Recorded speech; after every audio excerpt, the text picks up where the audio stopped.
Hey, Sequel Sucks fans, can you do me a big favour, please? Angus and myself would really love if you could like the podcast, subscribe to it would be even better, and then, especially if you are keeping tabs on what we're doing, and we are doing stuff more frequently, yay, can you hit that little bell button and that'll give you notifications to let you know when new content has dropped on YouTube.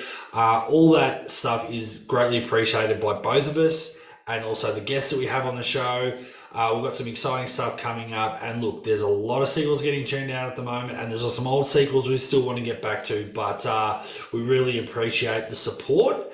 And if you have a friend or someone that likes to chat movies at work or someone that you think might be interested in hearing us speak or at least checking us out, share the link. It'd be greatly appreciated. And again, thank you. Cheers all the way from good old Australia. Cheers. By definition alone, they're inferior films. Films. Sequels suck. Sequels suck. Sequels suck. Films. Welcome back, movie fans. This is the podcast Sequels Suck, the podcast that loves to talk all things sequels, prequels, remakes, everything but the original. And this week, we're going one better, because the only thing better than talking about one sequel is talking about two sequels, but not two different movies necessarily. Here to break down everything about this week's film is, of course, Cable. Sage, how are you, my man? Are you good? Good. Yeah, Brilliant. fantastic. I feel like I've overloaded myself on Superman all week, so I'm ready. Excellent. There's no such thing. And a very special guest this week joining us, Corrine Lawrence is here. Hello, Corrine. How are you? Thank you for having me on.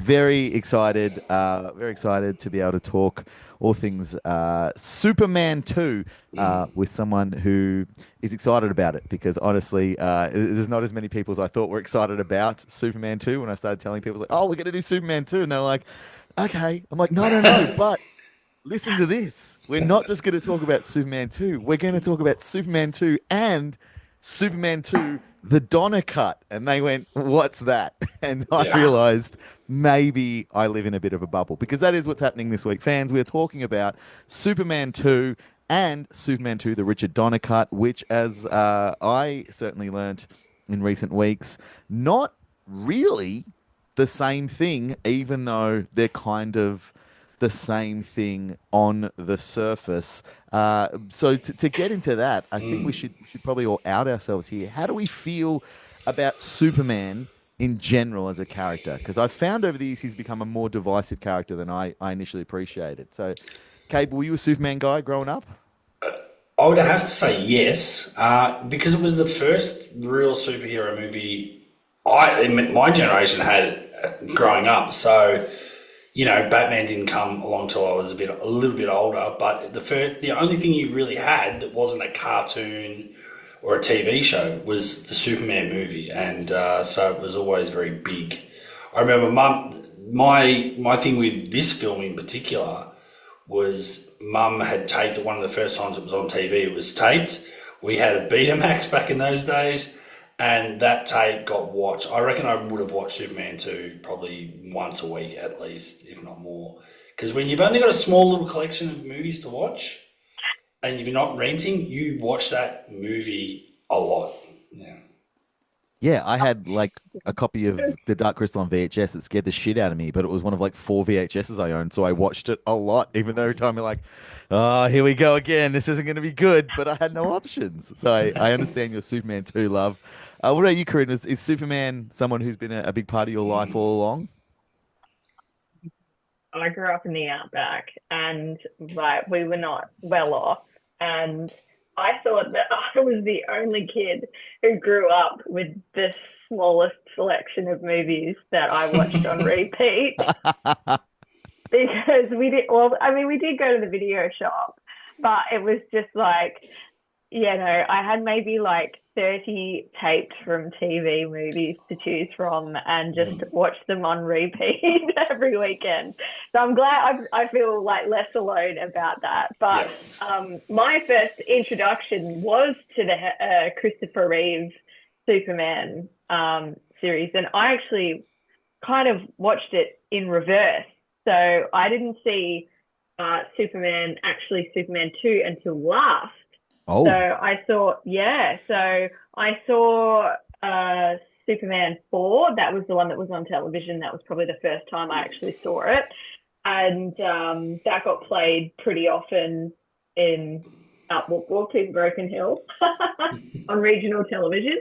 And then I think I saw Superman 3 and then Superman 1 and then Superman 2 was last because we only had a few like video shops around town and nobody stocked Superman 2. So I didn't get on my hands on it until I think I was probably like 12 or 13, I want to say. wow. So, That's yeah. I feel like is that almost too old to first start seeing Superman 2 because it's I didn't really think about it for years because it's been a while since I watched Superman 2. It's Superman 1 and Superman 2 are kids movies. Like there's adult stuff threaded in a bit, but they are for children. Did you take to it when you were a teen watching Superman 2? Well, to be honest, I thought like it felt like a whole new movie for me because I felt like I'd only seen those 3 films and I knew what happened in all of them, and like there was no plot hole really if you took that film out of the equation. Like, yeah, it was just an additional story from the first one. That's why I kind of found that it was like a follow-on to the movie. I didn't realize it was so much more to go on the first film. So yeah, when I saw it, I mean, I don't know, like I was always excited about any touch point with the Christopher Reeve films. So to me, it was just really, really exciting that I got to see it for the first time. I don't know how to put it into words, but it's kind of like I thought, oh, this is all there is. And then you just get refreshed because that film was done in 1980 or something. So, you know, it was a good few years until I got to see it for the first time. So I don't know, I enjoyed it, but yeah, it was a long time waiting. So, Corrine, I mean, your alter ego is Supergirl, and when was Supergirl introduced? Did you see Supergirl first, or did you see Superman, and then that was the next jumping off point? The story goes for me that I actually saw Christopher Reeve's film first, and I think I was probably like at the later end of 3-4 years old when I first saw it. And I mean, how could you not fall in love with him? But I saw Superman 4 for the first time, and I just thought, my goodness, you know, there's this guy who can fly and he can shoot lasers from his eyes, and he's this really good person, and, you know, well, he's handsome, and he wants to save the world, and he wants to make the world a better place. And I don't know what it is about that as a kid, but I just was like, oh my God, that's what I want to be when I grow up. And so, you know, I did the whole like get one of mum's tea towels and tuck it into my shirt and, you know, pretend to be Superman. And then one night I saw an advertisement for Supergirl to be on the television. And I was like, oh my God, she looks like me.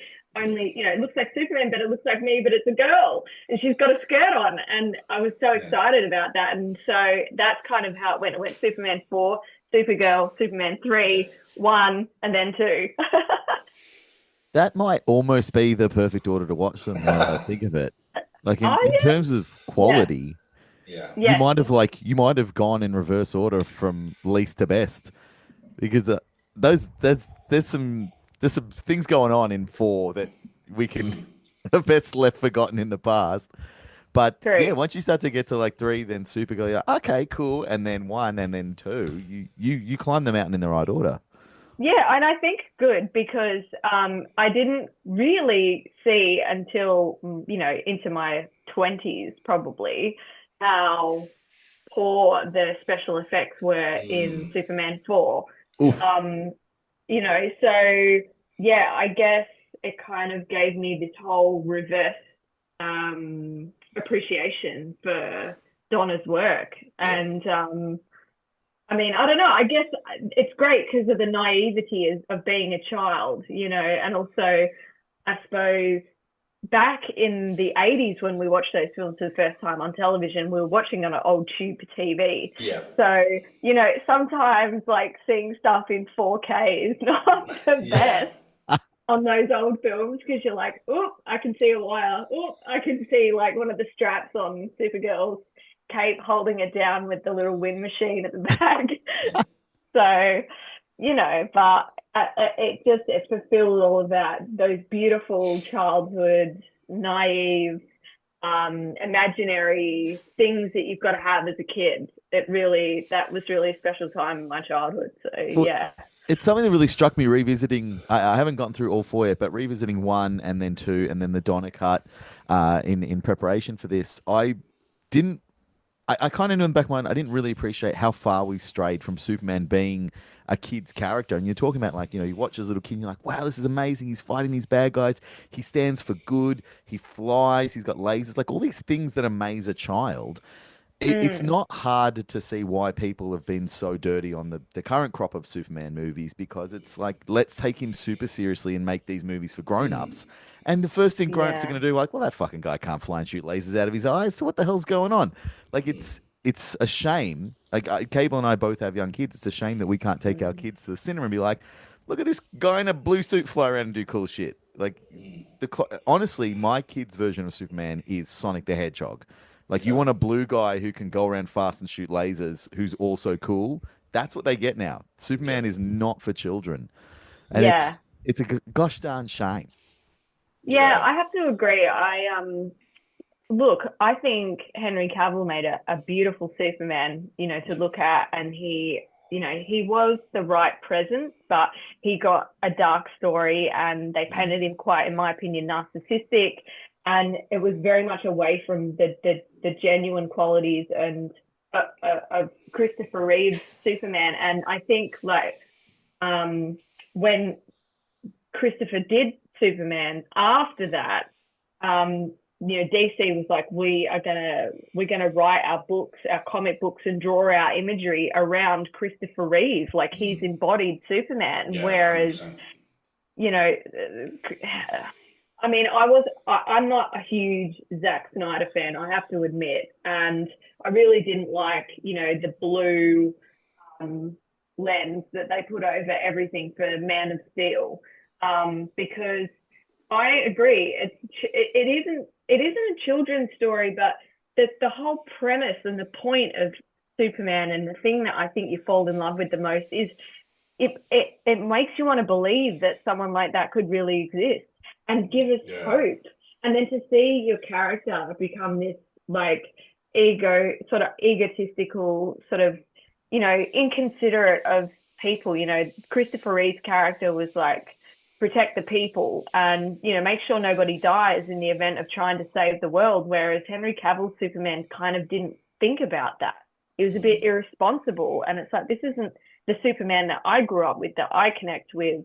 This is something else. This is a manifestation. I don't know if it's another universe, but I just couldn't connect to that Superman. And that's why I keep going back to Christopher Reeve, because I want someone who's good. I want someone who's thoughtful. I want someone who's, you know, colorful and bright. I thought that the love story between Clark and Lois and Superman is meant to be a beautiful story, whereas, I don't know, Man of Steel just kind of felt rushed, and, you know, it just, I don't know, it didn't really, I didn't feel emotionally connected to the film, and I haven't watched it more than twice, I think.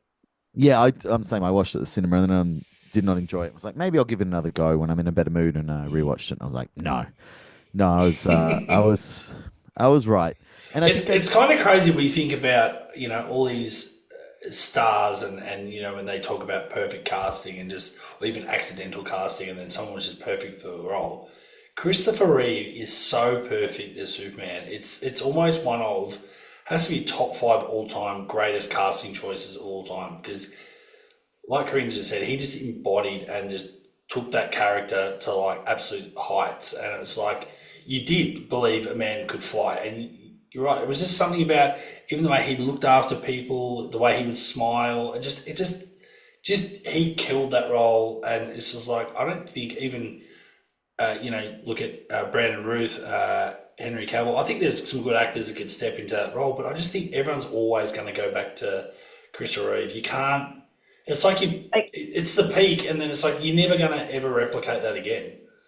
I think there's a couple of things there. Like, I feel like Brandon Routh was an imitation of Christopher Reeve in that he really tried to emulate and imitate Reeve's presence, but it's still a sort of duplication and then Henry Cavill kind of put his own spin on it, but there was still that need to be very similar to Christopher Reeve. But I think you're right about Christopher Reeve in that he 100% believes in that character. But I think he was, he had classical training in that, he was a Juilliard student and he was like a thespian, classically trained actor. And so he knew how to bring that love story to life and that, I don't know, like fairy tale, mystical, character of Clark and Superman to life. You know what I'm saying? Yeah. Absolutely. And I think that like the closest comp that I can think of to Christopher Reeve and Superman is that we got like Batman, and that was certainly the one I grew up in, Michael Keaton Batman, and then we saw, pretty quickly after Michael Keaton, we saw Val Kilmer, and then after that we saw George Clooney, and then after that, we keep getting new Batmans, and most people like have a favorite Batman. Some people it's Adam West, some people it's, Kevin Conroy in the animated, some people it's Keaton, but very few people, particularly Batman fans, will look at Batman and be like, anything other than Keaton is dog shit. Like, he nailed it, and no one has ever done. Like, I think Keaton is my favorite. He's the one that I was first introduced to and grew up with, and I think that's just hard to beat when you're a kid and you see Batman. That's your Batman forever, But Reeve, I don't think it matters like what you see first. I don't think it matters if you see any of the Snyderverse stuff. I don't think it matters if you see Superman return. When you see Christopher Reeve as Superman, you're going to be like, oh, that's the fucking guy, and everything else is almost like a mistake. And it's funny, they can't. You're right. It's one of the top 5 all-time best castings, but they kind of screwed themselves because they're never going to get away from it. Like David Corenswet, who's coming up, is a great actor, and I hope this movie is a success. I hope he's amazing. I hope it makes $1 billion at the box office and Superman is good again. But the first thing that people are going to say is he better than Christopher Reeve or not? That's the first comparison they're going to make. And of course, people are going to go, he's pretty good, but nah, he's not better than Christopher Reeve. Like, you can never undo it. It's done. Yeah. Have you seen the Christopher Reeve documentary?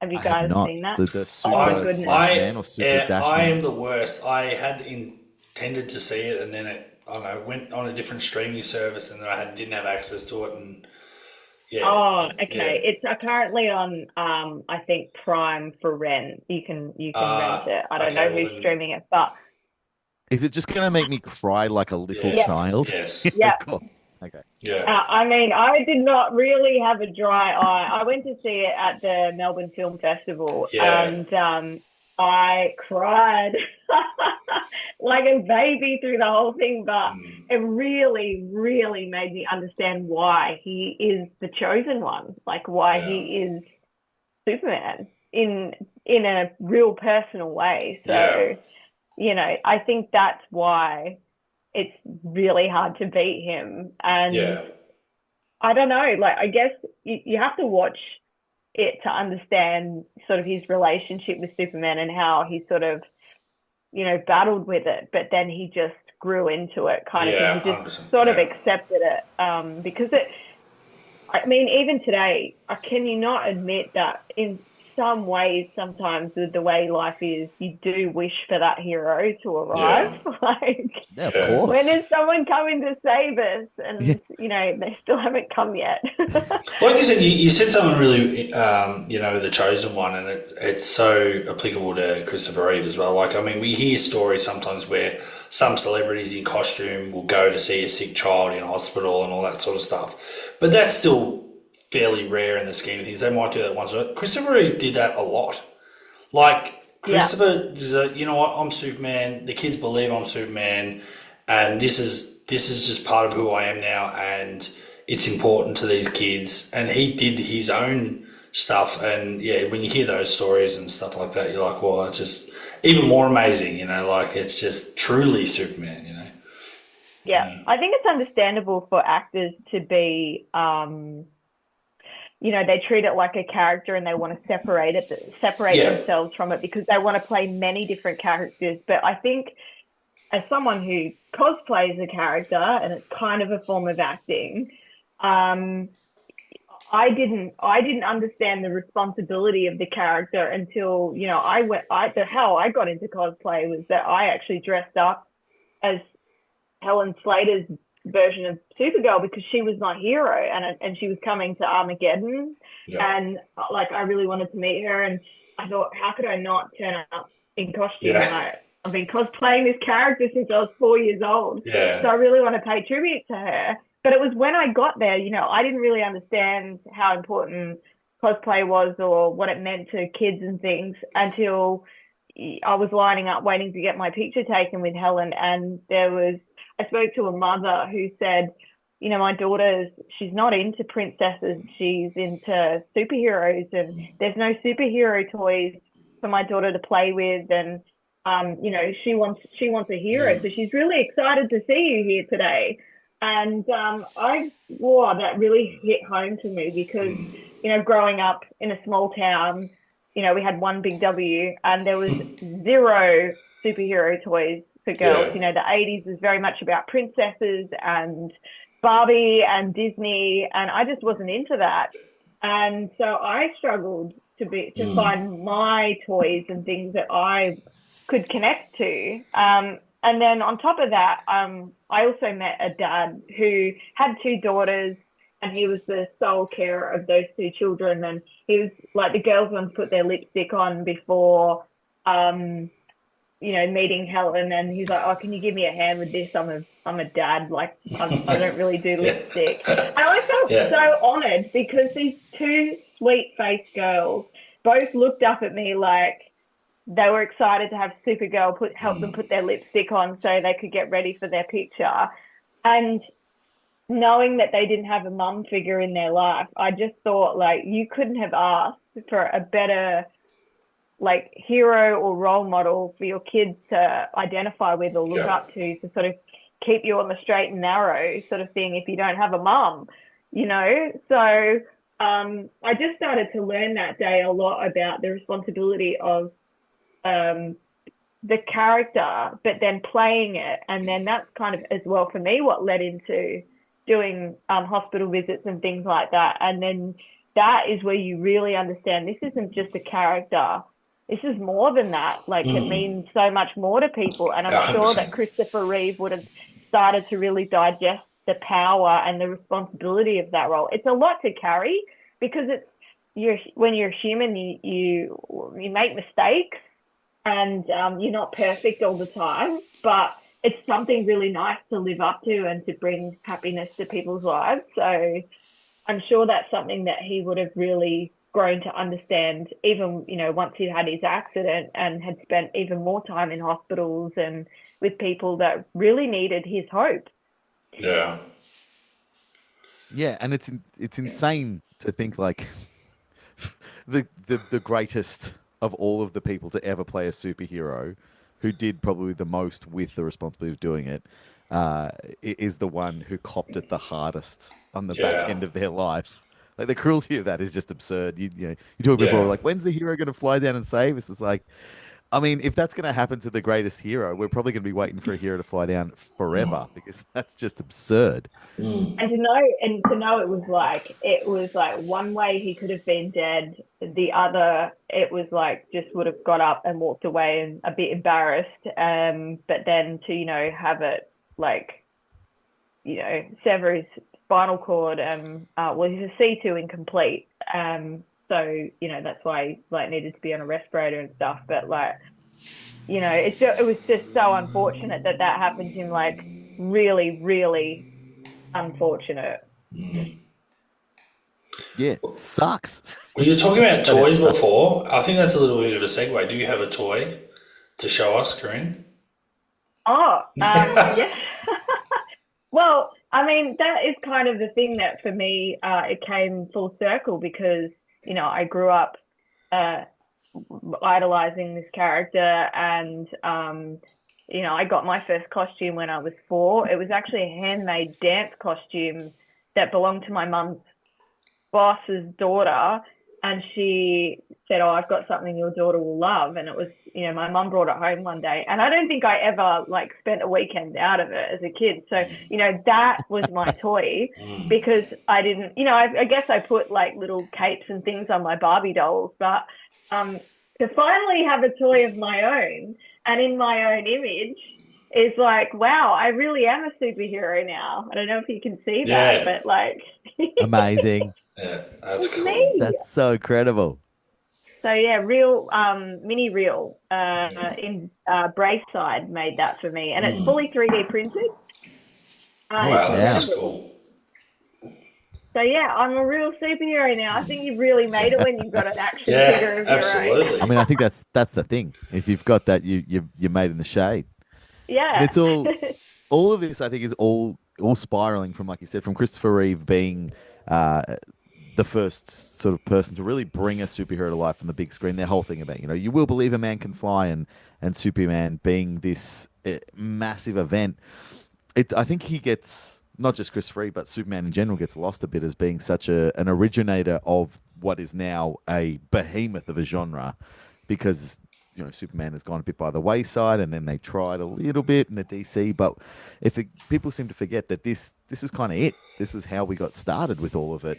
It was back in the day when Christopher Reeve made us believe a man could fly, but not just Christopher Reeve, but Richard Donner, who Christopher Reeve went on to become an icon and a legend, a beloved hero who has been revered the entirety of his time on Earth and now off Earth.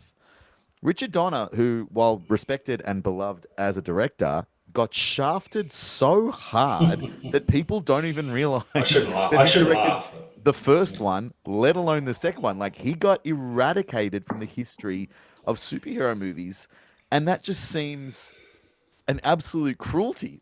This guy is the reason, people who love the Marvel universe and love the Avengers, it's the reason that exists. It's the reason that people went, this shit can make money at the cinema, and we can make a bunch of them in a row. And the thing that brings us back to why we're here today is that Superman and Superman 2 were filmed at the same goddamn time, not one after the other, concurrently. They were filming scenes in the Daily Planet for Superman 1, then they'd change costumes, they'd come back into the same set, they'd film the shit for Superman 2. Donner was so far ahead of the game on this, and he's keeping in his head everything about 1 and 2, and he's making 1, and people are so excited. He's making 2, he's so excited, and somewhere in there something happens.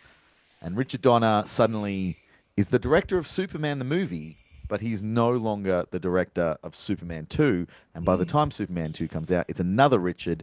It's Richard Lester who is now the director. It is a very different story that's going on in the middle, even though all of the parts that were put in place by Richard Donner are still around. Zod and not Null. What's his name? Nod. Is it? Non and Ursula.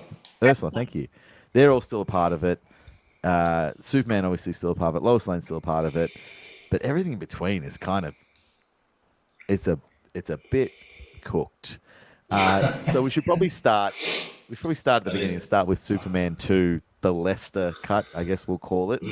How do we feel about this movie? How do we feel about Superman 2, the original version? Well, I was going to actually ask when was the last time we all saw it, because I will say that, like I said, I watched probably at least once a week. I'll just work with that ratio on the tape that was off TV for a long time. And then 2006 was the big year where they did this massive DVD release of all the movies, the documentaries, and that's when they said we're doing the Donner cut. So that was the diamond in the package, was we were going to get to see Donner's cut of this film. And that was the time with Superman Returns. Yes, exactly. Yeah, it was all sort of tied in. I remember getting that box set. What was it? 10 discs, 12 discs, something like that. And that was the first time I saw the Donner cut, and that's the cut that I've always watched since when I've ever put them on. I've always watched the Donner cut. So the other day was the first time I'd watched the Richard Lester or the original theatrical cut for a while. And I didn't hate it as much as I was thinking I was going to hate it. I mean, I never hated it. I never hated the Wow. Lester cut. And I honestly, like, it's a blur. Since 2006, when you had access to the Donna cut, I've watched both versions, but because the original version is so ingrained in my head, it's that kind of thing where you're watching a movie and Yeah. you're like, and now this is going to happen. And then when it doesn't, you're like, what the fuck? Am I insane? I swear to God that happened. And there's another cut. There's like the TV cut where like police or fire brigade or something show up to the Fortress of Solitude at the end and Yes. arrest the three of them. And I kept waiting for that to happen. I'm like, where the hell are the freaking police at the end of this movie? So my brain is so scrambled with different versions of this. I can't remember which I have continued to watch since the Donna cut became available until more recently when I bought the Donna cut on 4K and very deliberately did not buy the Lester cut. I was Oh, like, yeah, no, I have done both. well, look, I'm normally a completist, but I thought to myself, I'm only going to watch Superman 2 so many times for the rest of my life. There's just too many movies. I have so little time. And I thought, like, which one is better? And I was like, the Donna cut is better. It's the better version of this movie. So if you're going to watch Superman 2 in your life, like, don't even own the other one because I know what'll happen. I'll watch the Donna cut and then it'll finish. I'm like, I'm just going to chuck on the other one just to, and then I'm winding up watching like 6 hours of Superman 2 every couple of months. And that's, I have to save myself from myself, Cable. Corinne?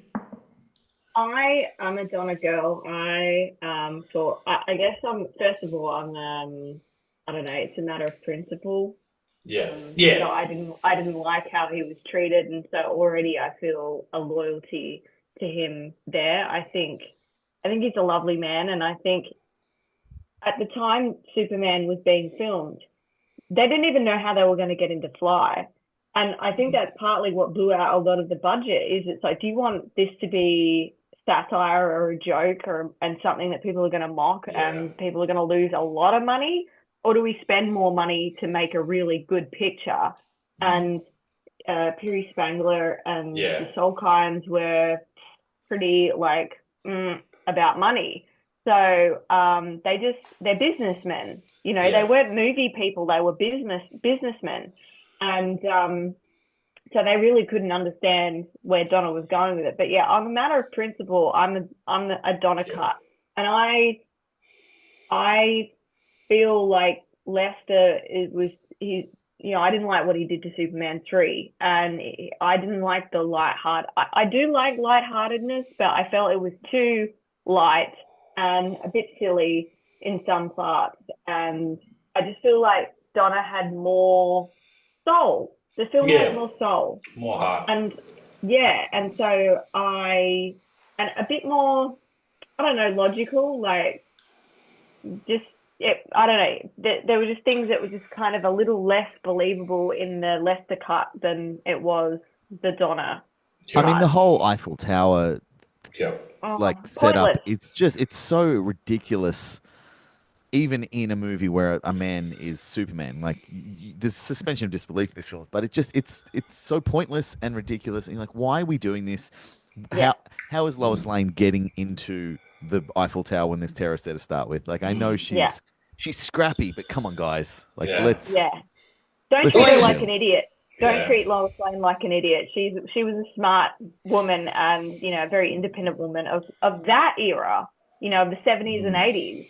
And then to do that to her, to treat her like a silly woman, I didn't like that. Yeah, and to almost treat Clark. I feel like in the Lester's cut, Clark actually is an idiot, like tripping and falling into the fire. Yeah, it's not like Clark isn't actually a bumbling fool. He's a character Superman plays. Yes. Superman isn't going to trip and fall in a fucking fire. He's just not. Especially when he's working so hard to convince Lois in that moment he's not Superman. Yeah. He's not clumsy. He's fucking super. He's not a clumsy person. He pretends to be a clumsy. And I think Lester forgot that and was like, no. When he's Clark, he's actually a dipshit. Like, he can't walk. He can't talk. It's not an act. He's genuinely a fucking moron. And you watch, and you're like, what the hell? And then you watch the Donna cut, and I know the reveal scene is famously it was just a test. It was a screen test. It wasn't actually meant to be in the final cut, but they never shot it properly. And Donna was like, "This is my vision. Put it in." So Clark has different glasses and different hair. But you know what? I don't give a shit because it's better. And she shoots him with a gun, and he's like, "Well, shit, you got me." And I know people have a bit of a problem when she's like, "It's blanks." But my argument against it is, yeah, well, if you're Superman and someone shoots you with a gun, it feels like a blank anyway. You're Superman. You don't notice you've been shot with a gun because you're Superman. So whether it's a blank or not isn't going to make any difference. But the fact that she shoots him and he just kind of goes, takes off the glasses, like it's so much more dignified. And it also shows like he's always a hair's breadth away from being Superman. She shoots him, he's just like glasses off, folds the arms, and he literally transforms in front of you. It's incredible acting.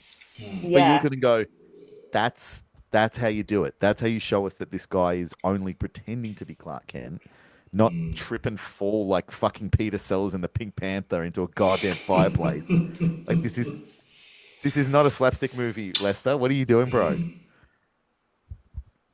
I agree. You seem unconvinced, Cable. Well, I'll play devil's advocate because Corrine hit the nail on the head. I'm very loyal to Donna, and I feel like he got shafted. And like he had shot like 80% of the sequel, and obviously things changed. He put his foot down, and he wasn't going to put up with Pierre Spangler and all that sort of stuff. And effectively, he's got himself fired, and they moved on without him. So yeah, I'm very much loyal to the vision of Donna, but I can also appreciate.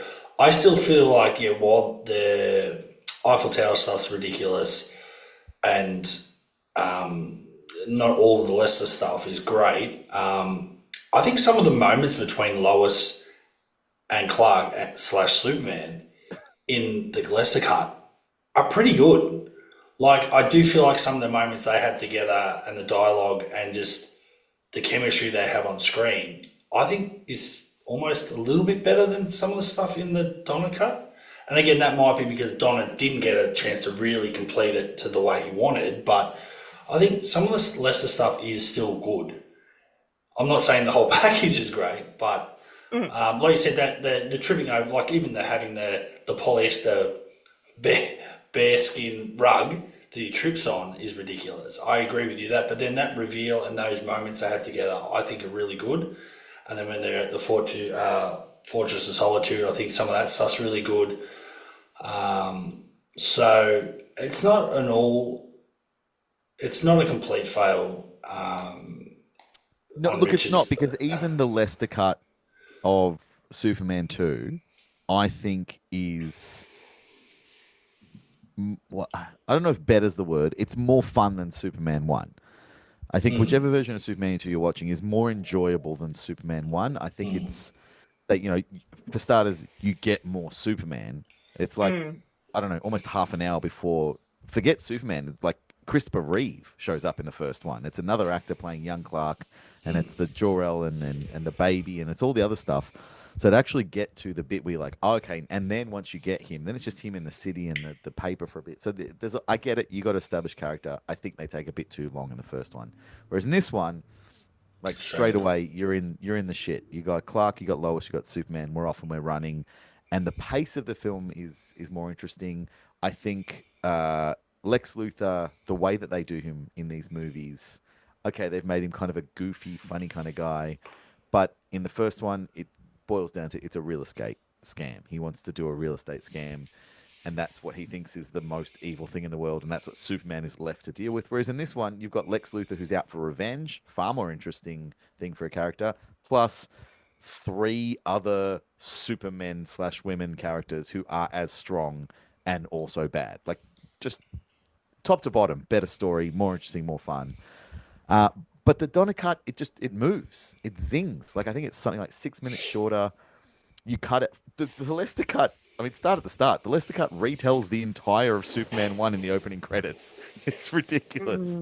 Just like, hey, here's the whole movie again, just for funsies. Yeah, previously on.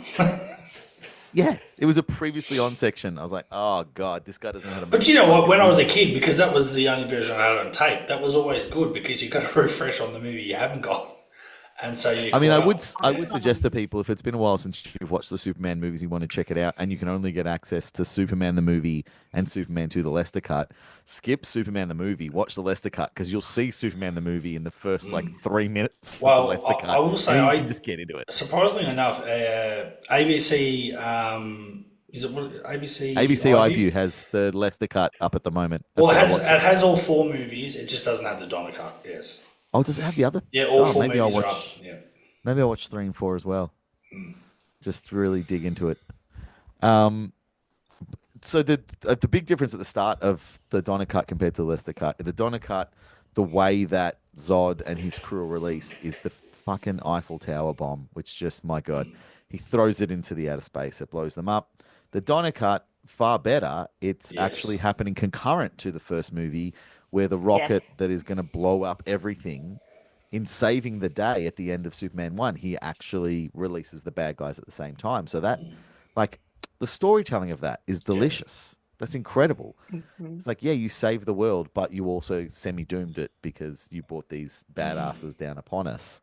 Like that, straight away, you're like, oh my God, I don't need to see the rest of the movie. That just makes so much more sense. Do you guys like that version more or the same? Or yes, because it makes perfect sense. Like in trying to save, like he's got a missile in the first film, and then it makes perfect sense that he's launched into space, and then that's the thing that creates the problem. Whereas the Eiffel Tower and the hydrogen bomb is kind of, when you think about it again, when, like Kareem touched on it before, when you're kids, you don't really necessarily see the effects don't look as bad when you're a kid, and especially seeing it on a TV, and maybe even the sort of plot holes or some of the ideas, you don't really think about the logic so much as a kid.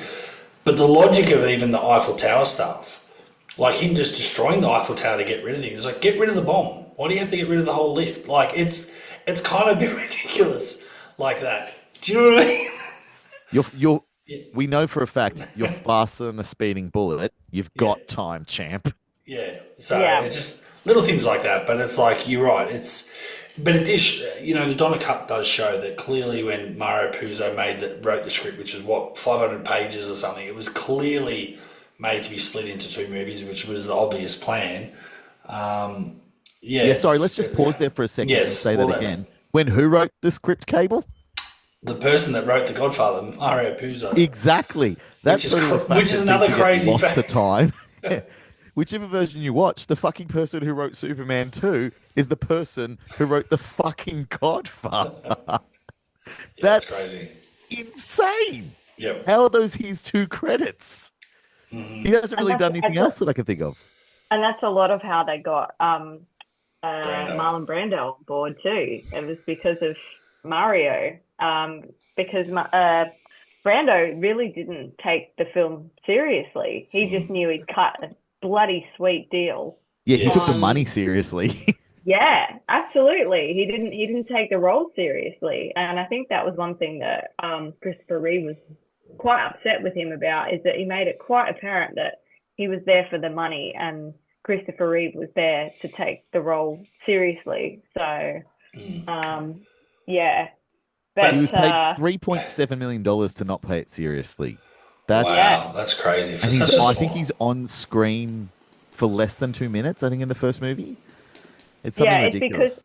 Because he decided not to take a salary, and he asked for a percentage of the success of the film, like a box office percentage.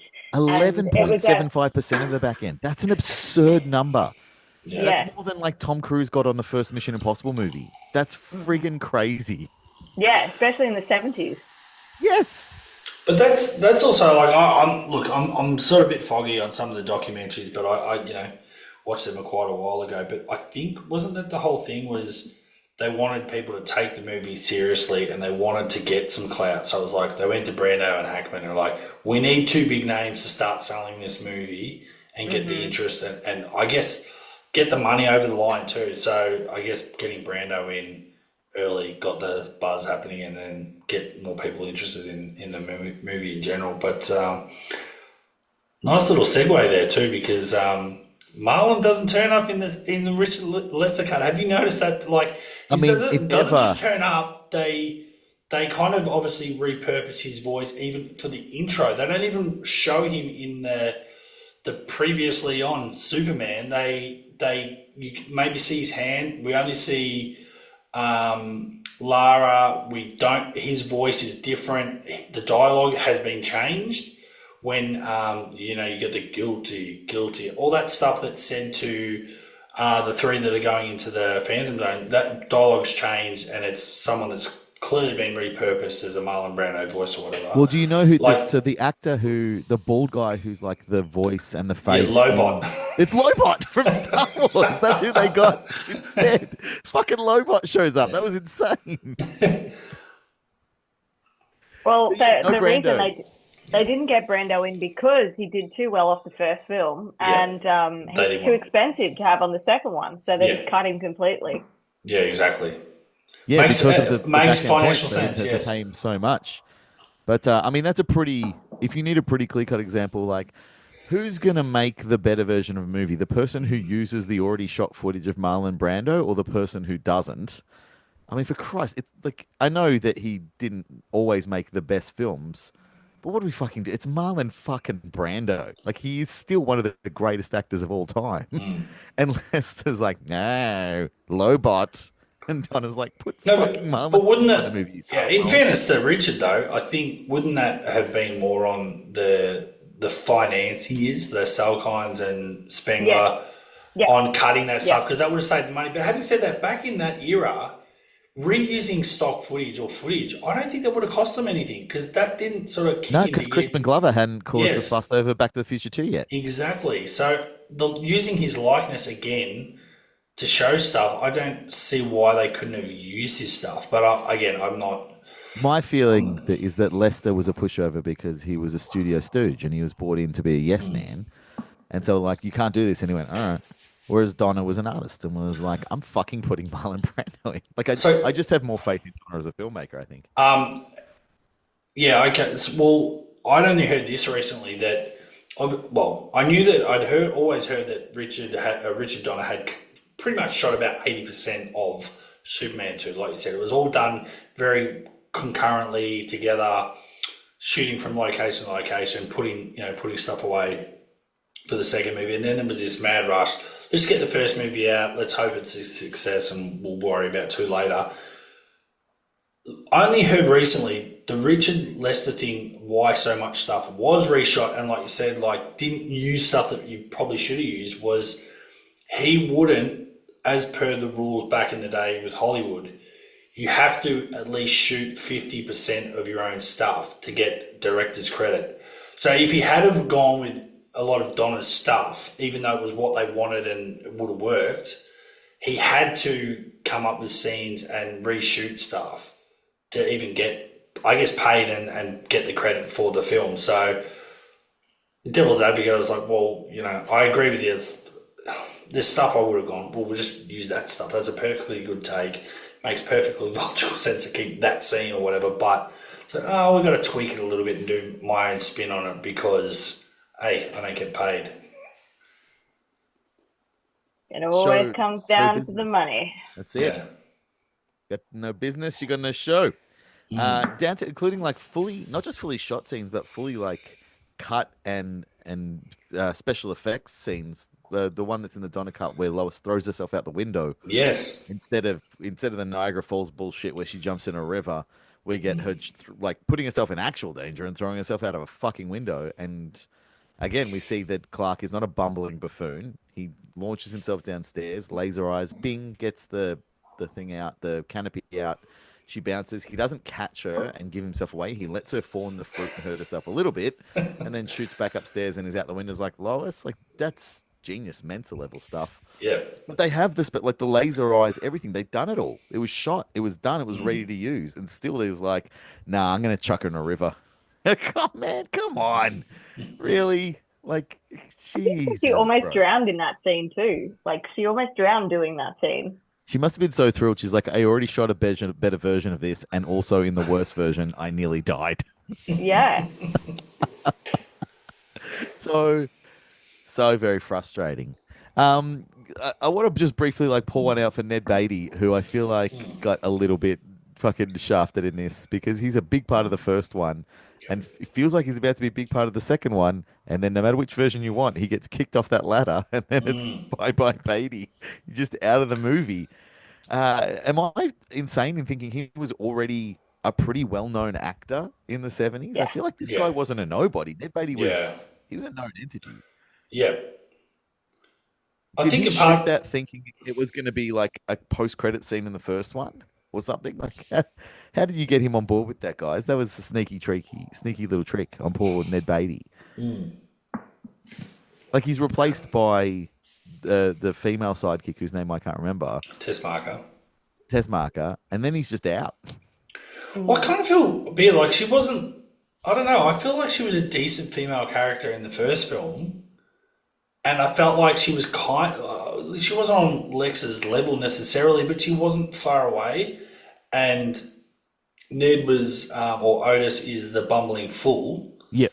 And then, but then the next movie they get rid of him, and then I feel like they kind of in the lesser cut, I feel like they played her a little bit, not bumbling, but just a little bit not, not as like intellectual they make her as an she was in idiot the in the first second film. one. What was that? They make her an idiot in this one. Yeah, I thought she was at least a little bit more intellectually on Lex's level. Like, Well, at the end and of the next fight movie is scene like, in oh, one, we where she haven't. kisses Clark. Yeah. And he's like, "Why did you kiss me first?" And she's like, "Because I didn't think I'd get a chance to afterwards." Like, that's great. That's a great line. She also has one of my favorite lines in this one, though, when they get to the Fortress of Solitude and like they put the crystal in Oh, the toilet. Gorel or whoever it comes in, and she's like, "Ask him where the bathroom is." Like every time I see that, it makes me laugh so much. It's such a fucking great line. Because, like, does Superman even piss? We don't know. Is there a bathroom there? Of course, there's not. Of course, there's not.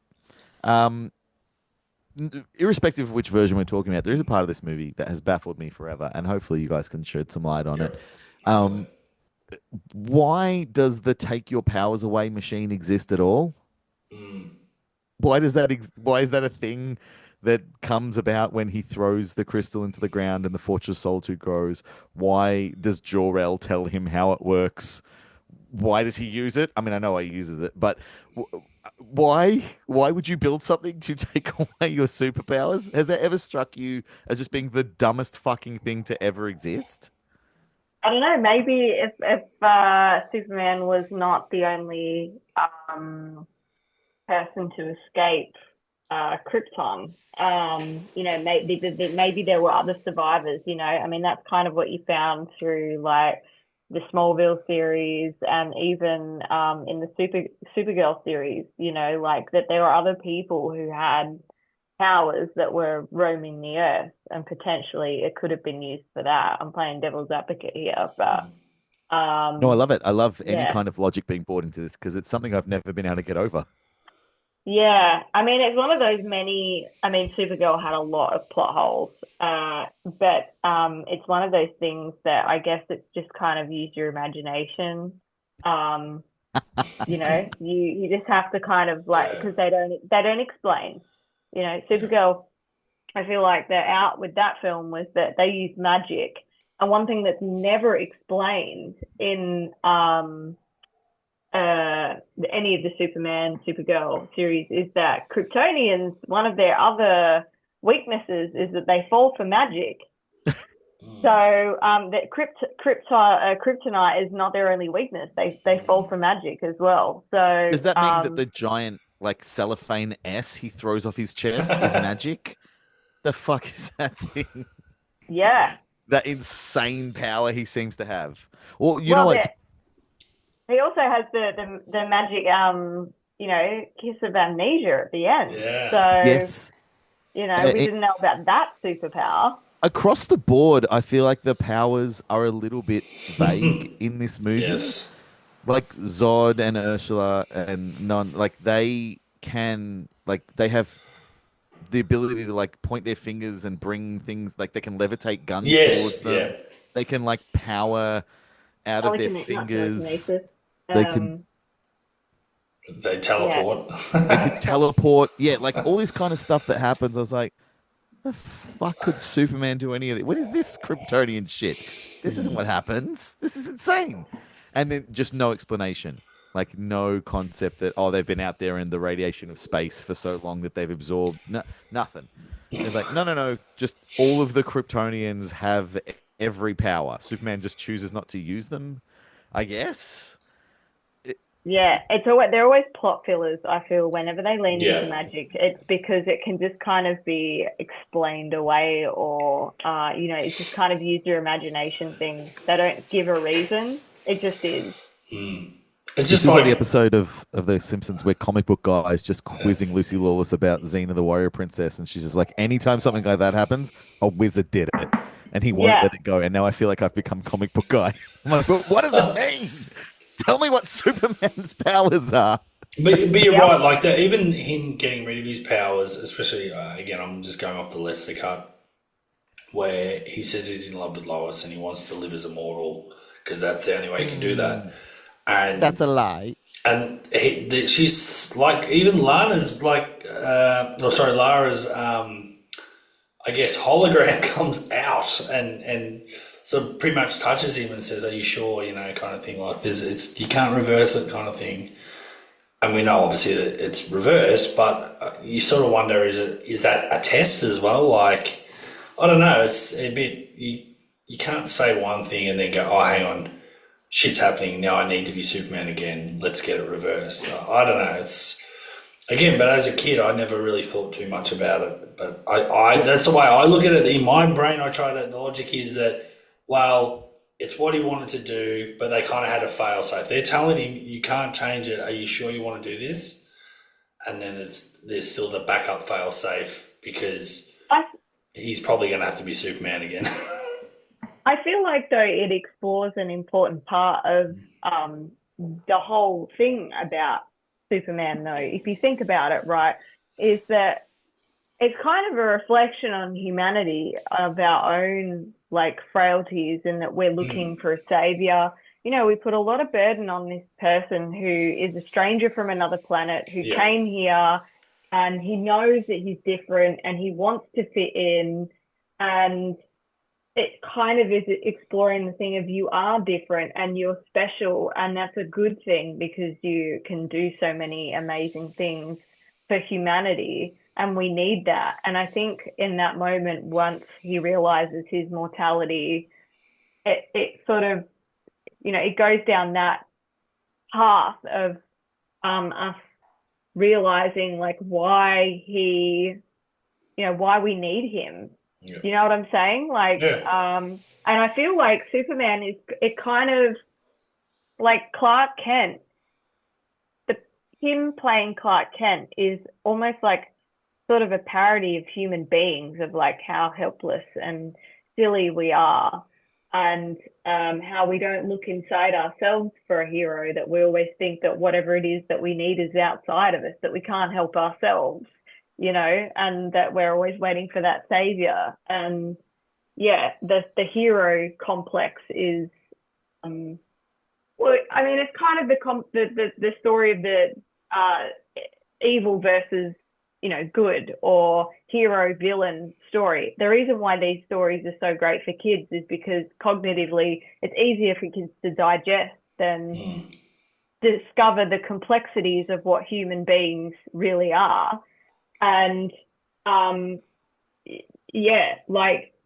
there's all these burdens of being so good and being bad, and the difference between the two is that heroes know great suffering in the same way that villains have. The difference is empathy, and the difference is that Superman is like, my home was destroyed and I lost my family, and so I've come to this place and I don't want anything to happen to this world, and I don't want anything bad to happen to other people. And I think again that's what made Christopher Reeve's Superman so much better than any other Superman that's been played, is because he nailed that.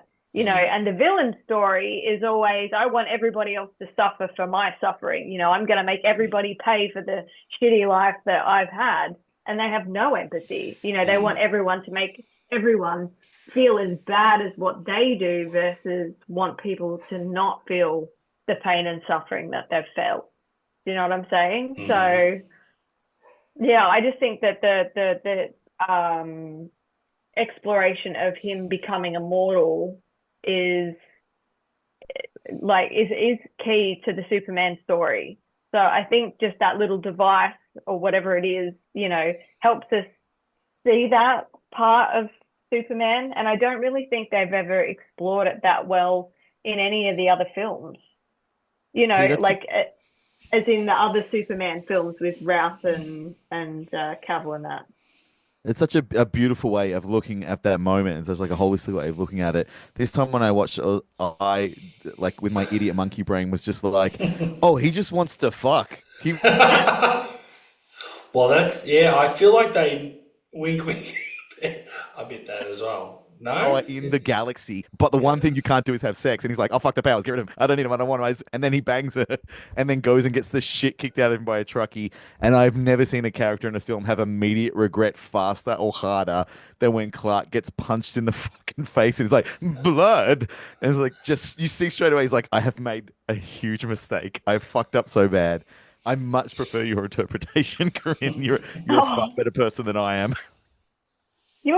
We all dream of having those powers, don't we? We really do. Like, what as a kid, what I wouldn't have given to be able to just take 3 running steps and fly away from anything that was bothering me, or to stand up to a bully as he does in the film, and you feel that mortality when he gets punched in the face. It's like, no, like, you're meant to be the person that I want to be.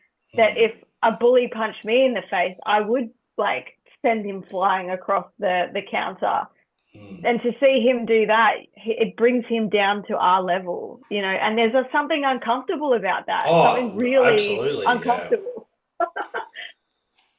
Well, you know what else is a little bit uncomfortable is later in the film, after Superman gets his powers back, he goes back to that restaurant to beat up that guy, because it turns out, despite him being like the greatest of us all, Superman's also a petty little bitch as well who won't let it go. He's like, there's one person in this galaxy who's made me bleed, and I'm gonna go fuck him up because I'm Superman again. It's so funny that they put that in. Well,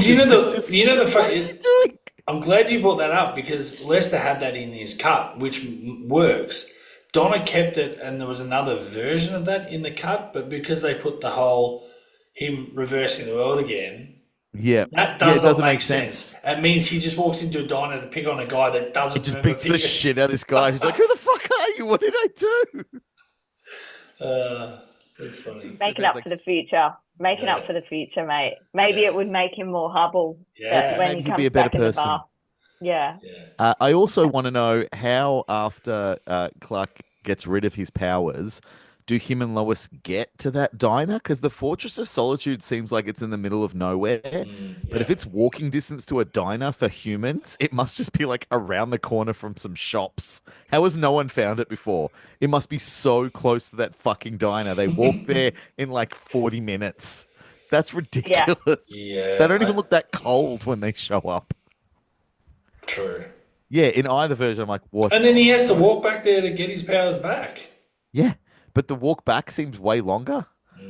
Like, they show clips in the Lester cut of him like walking, and it's like he's almost. He's trying to wave down the. Hey, speaking of Lobo, I forgot to mention this as well. At the start of the Lester cut, there is a fucking snowtrooper from Star Wars in this movie. When they're like the Guardians are like talking to the Council are talking to the Zod and his crew, and they're like, "We're to condemn you." The first shot as the camera pans down is like a guard in a helmet, and he's a flat out snowtrooper helmet. Yeah. Oh, really? I didn't even. Yeah. Okay. Yeah. Watch it again. I was like, that is a snow trooper helmet. You got that off the lot.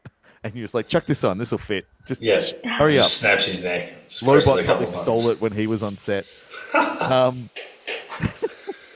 The messaging in between the two movies is sort of semi-consistent. Like you're talking, Corinne, about the idea that Superman has to challenge himself to see what he wants to be and who he truly wants to be.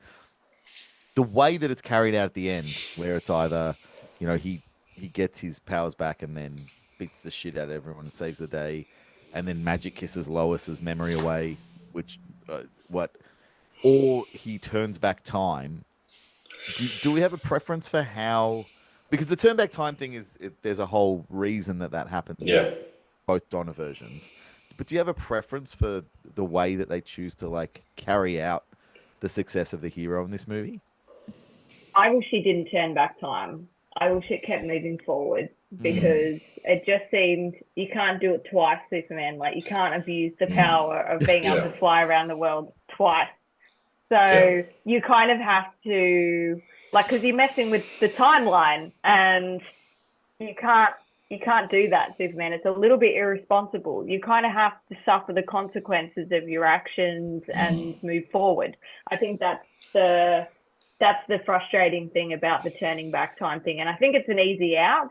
Yeah. But I don't like the amnesia kiss. I feel like they could have done something different to still move forward with the storyline and do something to, like, mask Lois's memory, or, you know, and they could have used the Fortress of Solitude to, you know, to play into that. They didn't have to make this amnesia kiss at the end, which is kind of not, it just doesn't make sense.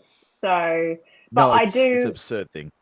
Yeah, and I do like, because I think, again, I always look at, you know, films deeply around, you know, the psychology of them, and I do appreciate the struggle at the end of the film that Lois is having, knowing that Superman's right in front of her, and, you know, he belongs to the world in a sense. You know, he doesn't just belong to her, and he has all these duties and responsibilities, and it's very hard for him to have a relationship. And being a superhero can be a lonely experience because, you know, they're almost like big codependents in that, you know, they feel this need to give in order to feel like they're enough and that they belong.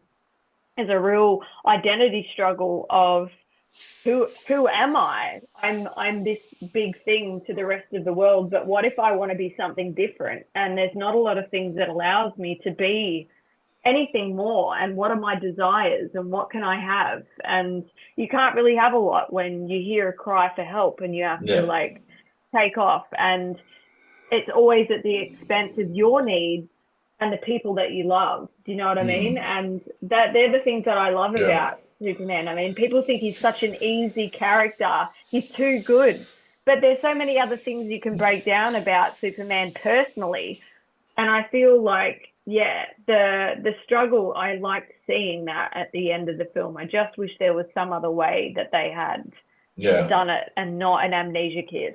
But leading up to that kiss, even though that scene is so good between Margot Kidder and Christopher Reeve, like, just the dialogue, the way they act, it's so good. And then you go, the amnesia kiss comes in, you go, So originally, the turning back time when Donna was in charge of everything was written as the ending for part 2. It was never in part 1.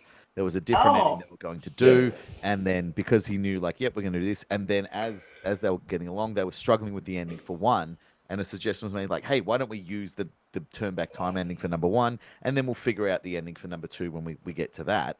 And then, of course, before he got the chance, he was binned from that movie. But they shot it both. They have the endings for both now in the can.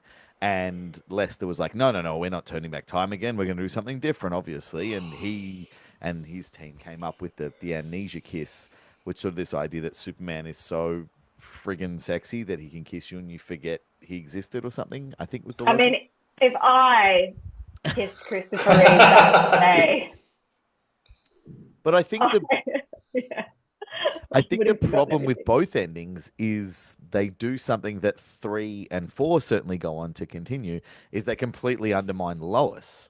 Because it's one thing to have Superman be like, you know, I love you, but I can't do both. I can't be with you and be him, and I need to be him. I know that now. And, you know, the ending of the Donna version is infinitely better in the way that Superman kind of expresses that struggle. We never see that get expressed in the Lester version. It's just like, and I'm going to kiss her memory away. I'm like, why the fuck did you do that? And also, you can do that? That's creepy as hell, bro. How many times have you done that? Because you know you can do that when you do it. That's not like, I kissed her and she forgot.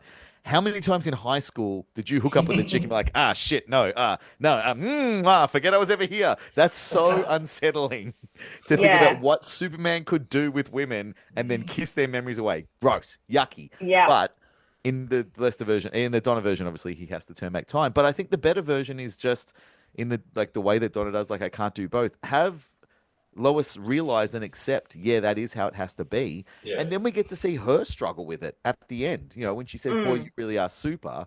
Like, instead, give us some friggin' pathos. Give her an opportunity to be like, there is literally the greatest human being, or not even human being, the greatest being that has ever Kryptonian. existed. And they love me and I love them and we can't be together. Like, that's a phenomenally great moment to give to Margot Kidder and to give to Lois Lane, but they don't value the character enough to do anything with it. They just go, oh, well, obviously she can't even remember he's Superman. She can't control herself. She's a woman. And time travel. And it's just, it feels so like half-assed with a character that is the stronger, better version of almost every character in the movie. Like, you can make a case that Lois Lane is a better person and character than Kal-El or Superman or Clark Kent, because he's got the powers and she doesn't. She's just a fucking badass who has great morals and ethics as a rule, and who goes out and who does crazy shit. Even if you want to keep the Lester version, she's going to climb under an elevator to find out what's going on with a bomb. Like, she doesn't have the powers to save the day, and still she wants to save the day. And still, no matter which director it is, they're like, I don't know, chicks, what are you going to do? Mwah, forget I was ever here. Da, da, da, da, and just fly away. Like, come on. Yeah. Yeah. And Margot herself was, you know, I really liked her as a person, and I don't think she would have ever appreciated being played dumb or stupid, or, you know, she was the right character, like the right person to play Lois Lane to a T. Like, I met her in person when I met Helen Slater, and I was like, yeah, you are 100% Lois Lane. Like, you are everything I would have expected a Lois Lane to be. Yeah, incredible actor and incredible character. Also, in both versions of the movie, like, they show us flat out, she figures out that Clark Kent is Superman. We get told, like, not only is she not dumb, she's borderline genius, because no one else is figuring it out. But they still don't give her any credit at the end to be able to, like, keep the secret. It just, both times this time when I was watching the movies, I was like, well, why don't you just let her know? Just let her you bastards. It really pissed me off this time around. Is Superman 2, whatever version we're talking about, is it the best Superman movie that currently exists? No, Superman 1. Oh, so you still rate 1 over either version of 2? Yeah. Okay. Yeah. All right. Fair enough. Fair. Cable, Yeah. what do you think? Yeah, I mean, like, the little kid in me was saying, nah, Superman 2, Richard Lessicott is a great film, because, that was my wheelhouse. But, you know, even watching Superman, I hadn't watched Superman for a couple of years. And actually, elephant in the room, we haven't mentioned the passing of Gene Hackman, which is another thing. We had intended to talk about this film before he passed away, but it's very relevant now. But I was really intently watching it, and they don't waste Richard Donner and or Mario Puzo or whoever was it Tommy Mankiewicz who was also involved in the script.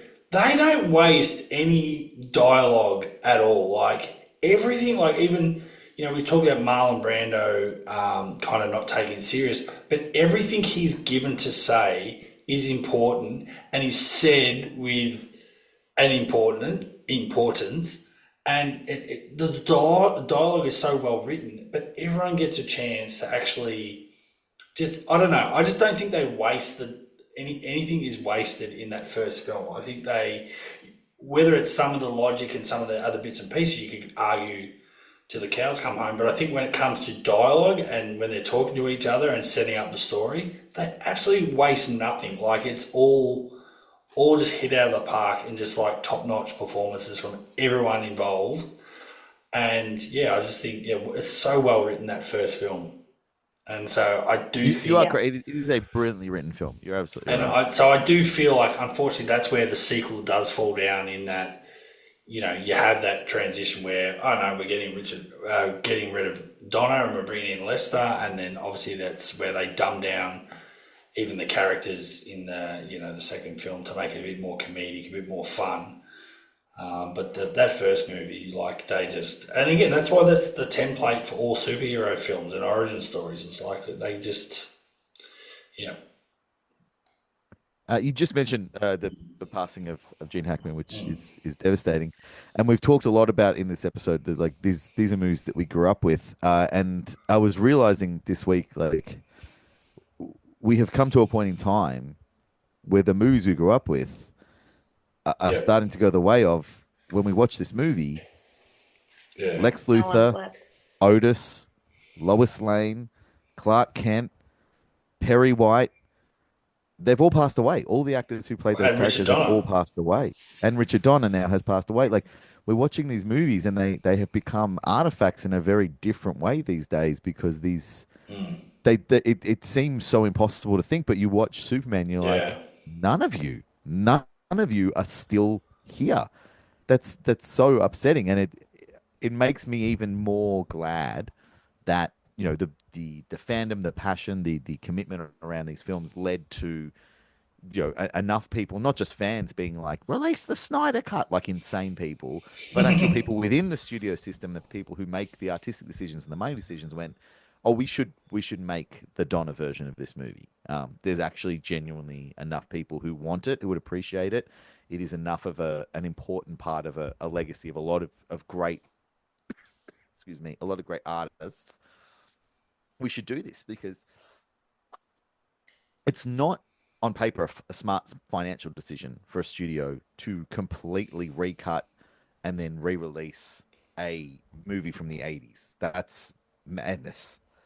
Well, interestingly, there is talk in the community of Superman to do a director's cut of, or at least a new cut of Superman 4, because there's so much unseen footage.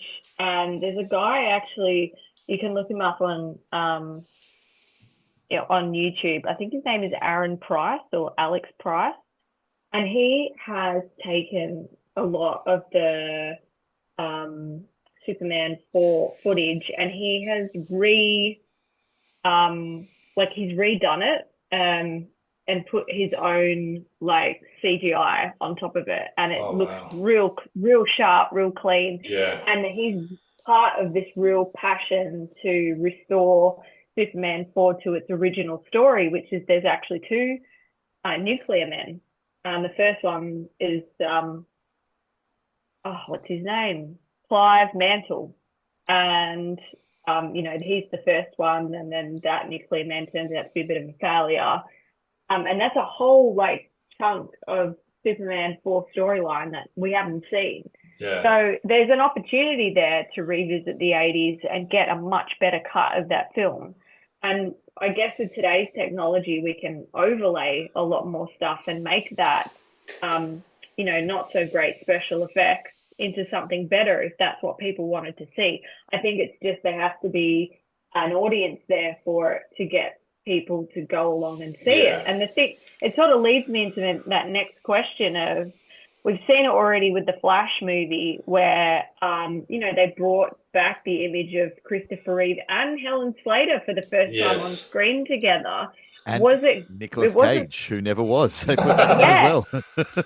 Yeah, but it's like we got a little taste of seeing them again. And, I felt emotional when I saw that because I dreamed, like, Superman, like, Christopher Reeve was actually meant to be in Supergirl. There was this whole other storyline that was written. She was actually meant to be in Superman 3, and then Supergirl was meant to follow afterwards, and he was supposed to be in that film. There was, like, a whole treatment for those two films.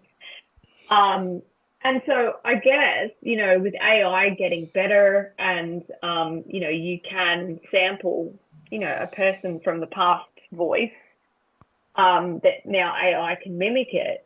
Like, is that, and with family permission and things like that, is that something that would we be prepared to see that? If we can't top the original Superman, if Christopher Reeve is the number one Superman, he is the legacy Superman, would we be prepared to see him in the films? In the form of AI, but, something that's like, wow, is that, because it's getting really good now. You see a lot of art and stuff on Instagram, and you see people doing stuff. There's enough people there that want to see him come to life again. It's also touchy because, it's like seeing someone who's passed come to life again. How comfortable are we with that? Yeah. I mean, we just saw it with Ian Holm in Alien Romulus. Yeah. They flat out just CGI'd him back into existence, and people Spoiler weren't as outraged alert. as I thought they were. So, I mean, And what I didn't say what he does in the movie. I just said Yeah, no, they I'm just- CGI'd him back into existence. Yeah. But yeah, I think that it's something that is becoming increasingly possible and increasingly likely, probably. I don't know how I feel about it yet. I guess, I mean, I know with the Ian Holm thing, his wife was the one who made the call. They consulted her. She went, he kind of got screwed over by Hollywood in the final years of his life. And if he was alive, he would have said yes to this and he would have been honored to be asked. So I'm happy to do it. Also, pay me the fucking money. And they did. So, if whoever is. Well, it's funny you say that. the estate and the legacy of Christopher Reeve gets paid and Yeah. signs off, I guess that's their call. Well, he only Yeah. got paid, I think, $100,000 to do both Superman films, or was it $200,000 for both Superman films? Yeah, like Helen Slater was only paid $70,000 to do Supergirl. Yeah, that's ridiculous, isn't it? It's disgusting. I don't know 100% sure it is, but I know, and obviously that feeds into why Christopher was so upset about, he put in all the work to be Superman, and he got like $100,000. Yeah. So I understand why he's annoyed. Yeah, I mean, yeah. It sucks. In hindsight, it sucks. I could see they're like, wow, we're paying an unknown, he's relatively unknown in the Hollywood scene. We're spending all our money on Brando and Hackman, so I can understand why he was underpaid, but you sort of think when it comes around to doing number 2 and reshooting stuff, they could have paid him a bit more, but this is what these unscrupulous Hollywood execs do. They don't want to pay you the full whack. They, if they can lowball you, they will. Oh, of course. Yeah, the exact number, 250,000 for 1 and 2 combined, whereas 3.7, as we know, for Brando, and 2 million for Hackman. Yeah. And sorry, the 2 million for Hackman was just for Superman 1. That wasn't for 1 and 2. That was just for Superman 1. Oh my goodness! Wow. Yeah. See, I mean, I would be annoyed because, like, Superman, like Christopher Reeve did all of the physical training to become Superman. He had put on the 10 dialogue. kilos, 11 kilos of muscle for it. Yep. Yeah. So I would have wanted a bit more, and I can see why it became more about money towards the end. I think he got $4 million for doing Superman 4. Like, he took a big chunk of the budget for Superman 4. Isn't the story with Superman 4 that he really, like, he took a lot of the lead on the storyline of that? He wanted a more environmental element. He wanted a more of like a let's focus on world peace element, which is why it's all about, nuclear war is bad and we've got to look after each other and things like that. And there's a real message. Quest for peace. Kind of, quite literally the quest for peace. Like, it's quite shot in there. In fact, I think the story is by Christopher Reeve. He came up with the story and was like, "You guys turn this into a fucking Superman movie." Yeah, he was warned off it. Don't get involved in politics and don't do that. And he didn't want to listen. So, because Wes Craven was originally on as a writer for Superman. Get out. That's amazing. Yeah, and him and Christopher Reeve didn't get along, so they got rid of him. And that's when Christopher Reeve took a bit more of a hand in doing the writing.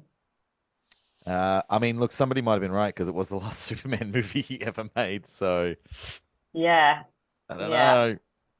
If somebody does do like a deluxe reissue director's cut redone version of Superman 4, I'll say it right now on record, I'll buy the shit out of that on whatever media platform they put it out. And I'm sure, like, anyone who gives a crap about cinema, superhero movies, Superman movie, like the Venn diagram of people who will buy whatever version you put out of this is huge. It's almost a circle. Like, the nerds will love it. Do it. Whoever has the money, do it. And I know the money people listen to this podcast. And I know that because I've been saying for years, Dewey's not dead. And guess who's in Scream 7? Sorry, I just had to get off my chest. But people listen to this podcast. We are tastemakers, baby. So let's get Superman 4, the whatever cut. What cut would it be? Who would we credit? Well, I don't even know whether to do a director's cut because I honestly don't think the director for Superman 4 was that great either. And What I if we don't called really the think Reeves vision? We called Superman 4 the Reeves vision. That'll get people I buying just it. yeah, just you know, special edition or something like that. But it's called, I think, Restore Superman 4 on Facebook. You can join that group. Oh, well, And we will be doing that.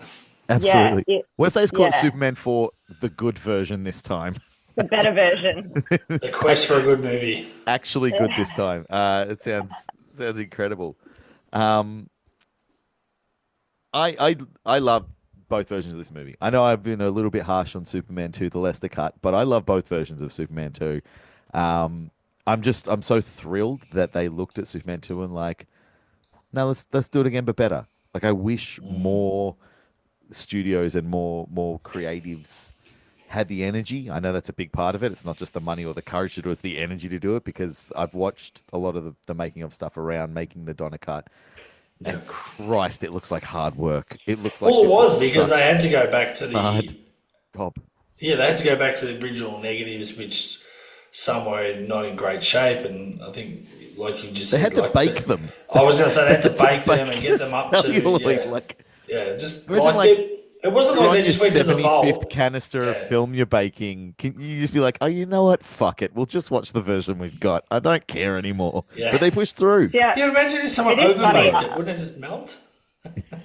Well, honestly, like I know a little bit about this because you know, when I used to work on Hey Hey It's Saturday, we had like a lot of just drop that in there. we had a lot of fun fact about me. I used to work for Daryl Summers for about 3 years, and my part of my job was to actually archive all of the old episodes. Wow. And we actually used That's awesome. some of the real early stuff was not on tape, like on your VCR tape. It was on the reel, like on a reel of Oh wow. film. And we did have to bake a lot of those early episodes and sometimes you would get one pass. If it was pretty old, you bake it, you get one shot to get it through, like one recording of it basically, and then you'd be lucky if you got anything again off those reels. So that's the thing, like, because we were trying to restore and preserve a lot of the old footage. Yeah. And you know, because historically, like, what happened? Where does it all go? Like the Supergirl director's cut, it was just a random unmarked a can found in, you know, storage. And they're like, oh my God, this is all this unseen footage of Supergirl. Nobody cared about it. I mean, I guess like it didn't do great at the box office, but you know, we could have, you know, filled in a few more plot holes in the story. But you know, we have to archive or preserve these things, and like it just Yeah,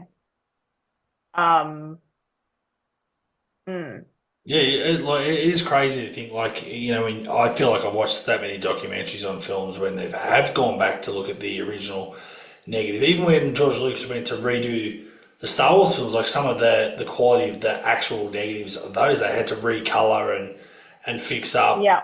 But you think about, like you said, like just even some people just going through their grandpa's old storage shed, and like you said, all of a sudden, what's this? Oh, Supergirl director's cut. What? Like even just the chance, chance encounter that sometimes these things are found that they don't think exist anymore is crazy. Or the fact that they still do exist and then they have to restore them, or sadly they're damaged and that's it. We'll never see them ever again. But it's just.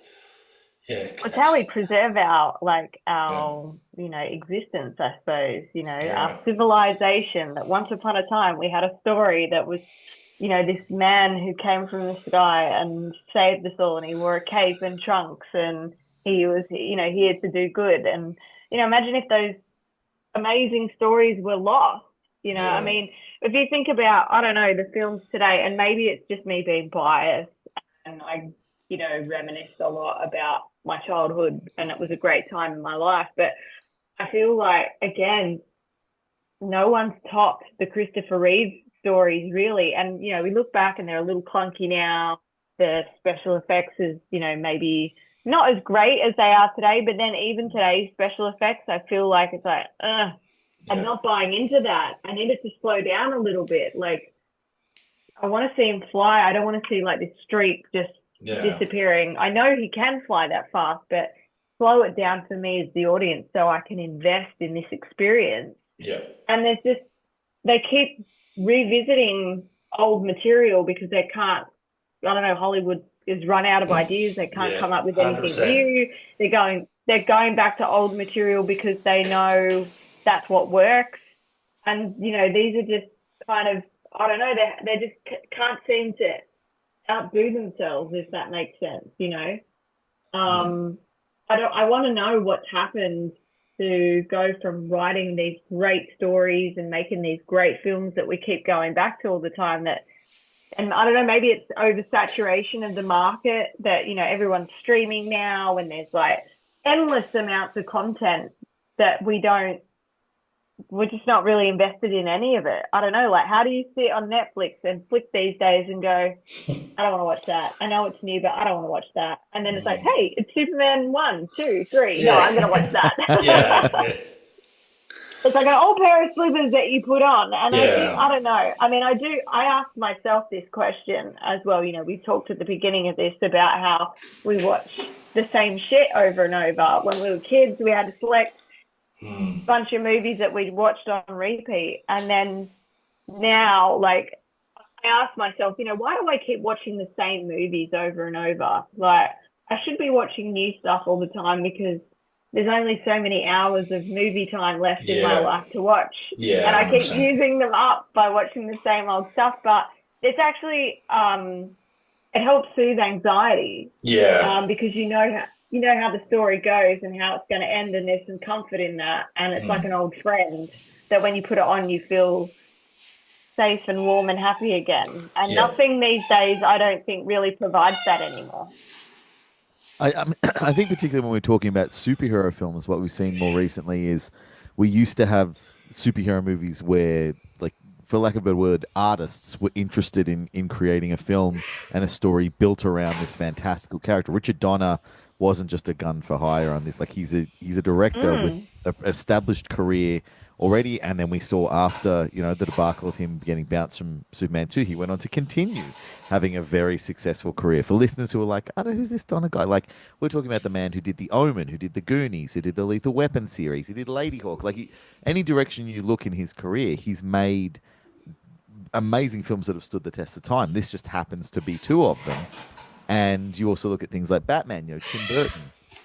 Not a guy who was just running around being like, give me IP, give me IP. He was like, no, I want to make the movie about Batman because he is absurd and insane, and I want to bring those characteristics out in him, and I want to make this interesting film. And now we see what happens with a lot of superhero films in I guess the machine that it became, is you would have this clear-cut story over and over again of really interesting indie filmmaker makes a successful indie film, is immediately poached by Marvel or Disney to make this big IP franchise film that is already kind of 80% underway by the time they're bought in. They're not part of the creative development, and they're not part of even looking and going, hey, I'm really interested in telling the story of the Eternals. I want to know what they're all about. Like, I've always been fascinated. It's like, hey, you just spent, 10 years of your life making this movie and got $50 out of it. Do you want to get paid like $5 million and get to play with $130 million of budget? And people go, of course I do, sure. But it's starting from such a different place now, I think. Even though Superman 1 and 2 are being shot concurrently, and there was always a plan, like, we're going to make a bunch of more at once, it was still coming to a place like, how do we make a guy fly? Like, that was Donna's big thing. Is like, I want the fucking challenge. I want to make a guy fly. I want to do a movie about Superman that's so good, people forget that people can't fly. Like, and he was excited. Yeah. And I just don't think we get that as much. And I think that's a big part of why we go back to these older movies, to get a movie made, everyone, including the director, had to be insanely passionate about it. Whereas now it's like, no, it has to get made, because if we don't get this movie out, but in the fourth quarter, our stocks won't rise as high and our shareholders will be pissy. So let's just get it done. And it's almost like a hassle to make a movie. That's true. I mean, I don't know when this happened, but I know that Christopher Reeve didn't sell his likeness So that's why there was no Superman toys and merchandise associated to the movie. Do you know what I mean? Like, there's no Christopher Reeve doll. God, which just seems absolutely insane now, doesn't it? Yep. No bed Wow. covers, like no Superman, like Christopher Reeve bed covers, like nothing. Like, you couldn't get anything with his face on it because he wouldn't sell his likeness. But then, you know, fast forward a few more years and you get to like Batman, and like Joel Schumacher was like, pretty much they had to have a certain amount of screen time for this character and this character and this character, because it was all about selling toys. It was all about the merchandise. And I feel like that's where films started to lose their shine, and then it started to be about pushing merchandise and all the after sales after the box office versus actually making a really genuinely good story. And then I think that's kind of what's happening with Hollywood, is that it's now about, as you say, investments, people backing it, too many fingers in the pie. I mean, I know when I went to see Yahoo Serious for his 30th anniversary for Young Einstein, and he only had he made that film with borrowed TV cameras and, really, really shoestring budget. And he raised the funds and got Warner Brothers on board to back the film, and he got, I think, about $4 million to really clean the film up and make it something. And then obviously they made, a decent budget out of that film once it went to the box office. But the problem that he had is that, okay, right, great, Yahoo Serious, he's this big star, we're going to push this, quirky Australian actor, artist, and we're going to give him a bigger budget this time. This time they gave him $20 million to do Reckless Kelly. And then he said the problem with that is that they're like, right, and now we're going to tell you what to do with that $20 million. And you're going to hire these people and you're going to do this. And he's like, I got more budget. I ended up with more people than, I knew what to do with. And then I can completely understand it, having worked again on Hey Hey It's Saturday and worked around creative people. There's a certain formula to make that success, and you have to have certain people to make it successful. I know when Hey Hey went back to do the reunion show, Daryl got as many people as he possibly could on the original show to make that special formula. It's like mixing up a special brew. And so the problem is now, like Yahoo Serious on the Reckless Kelly film, he had a lot more money, and then he had the studio saying, you have to include this and do that and blah, blah, blah. And he's like, hey, listen, if you want the same formula as Young Einstein and you want it to be as successful as that, you kind of need to give me the $20 million and butt out, because I can't make this authentically me and my art if you keep telling me what to do all the time. This is going to be your picture. It's not going to be mine anymore. And it's not going to be the formula that you're looking for. And then what happens is that individual artists start becoming difficult.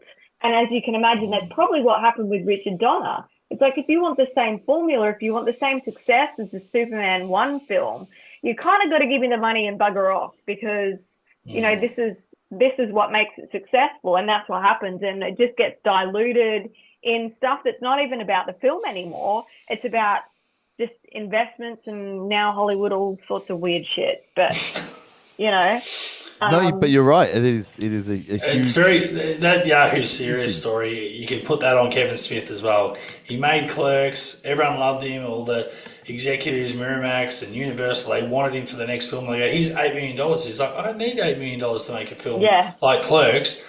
But then that was a problem. He's like, oh, beautiful, I got $8 million. I can do it in color. I can do this. I can get a location, this and that. But then that was a problem. Then all of a sudden, you've got to have the titty shot in here. You've got to have this. You've got to do this. And he's like, oh, well, now it's not really my film anymore.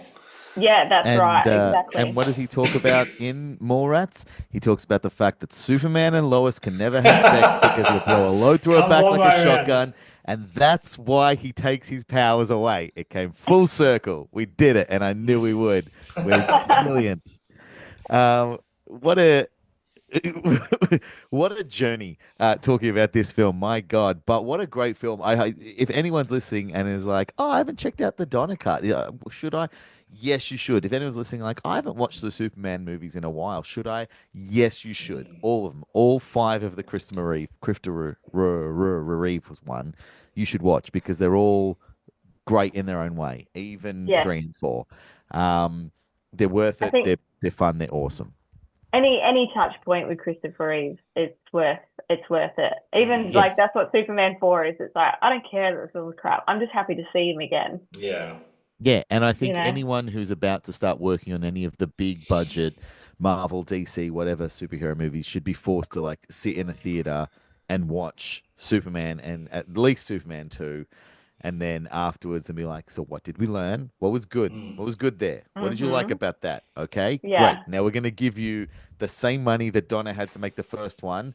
Now get out there and make a movie, you little scamp. And that's the rule from now on.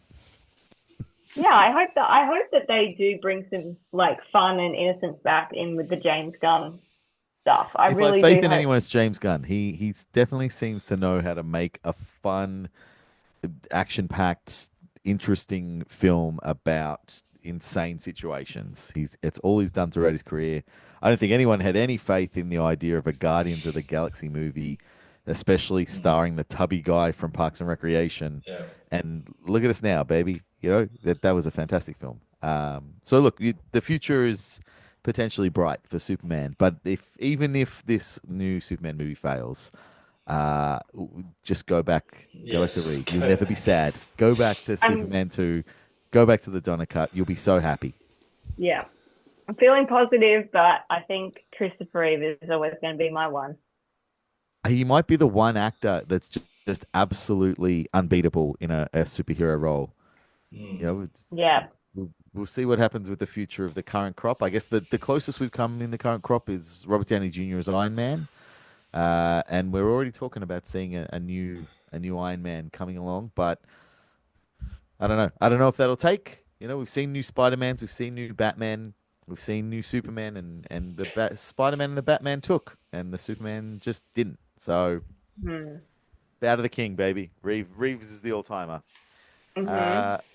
Corrine, thank you for being on this episode. This is great. I'm so glad you're here to balance out some of the insanity and stupidity that I had with my views on this. You've made me look at this movie in a different way and in a much more hopeful and innocent way that it really highlights the best parts of the film.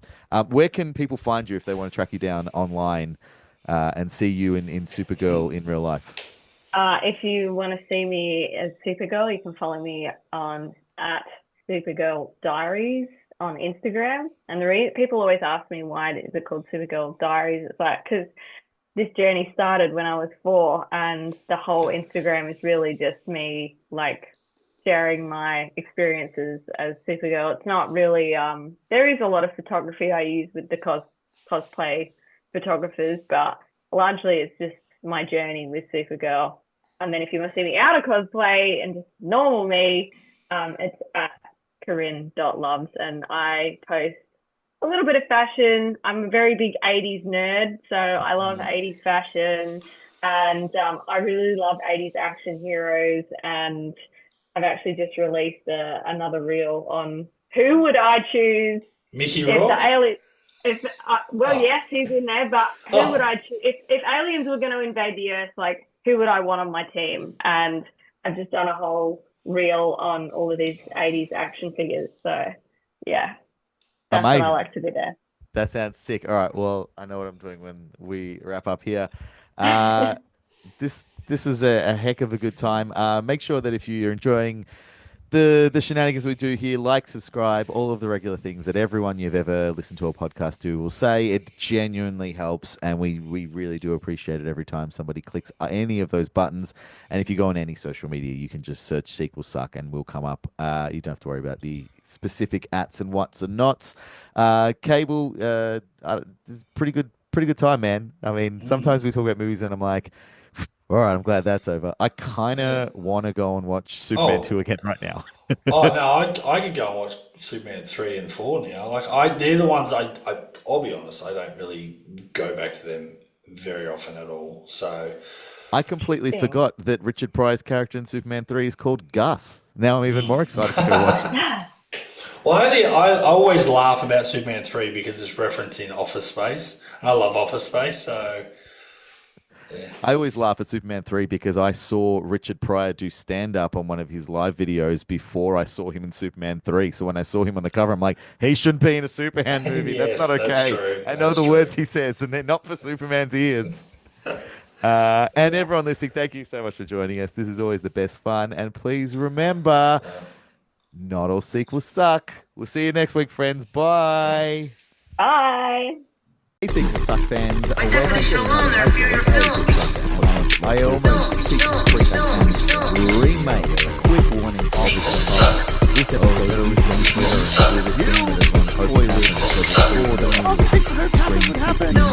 over.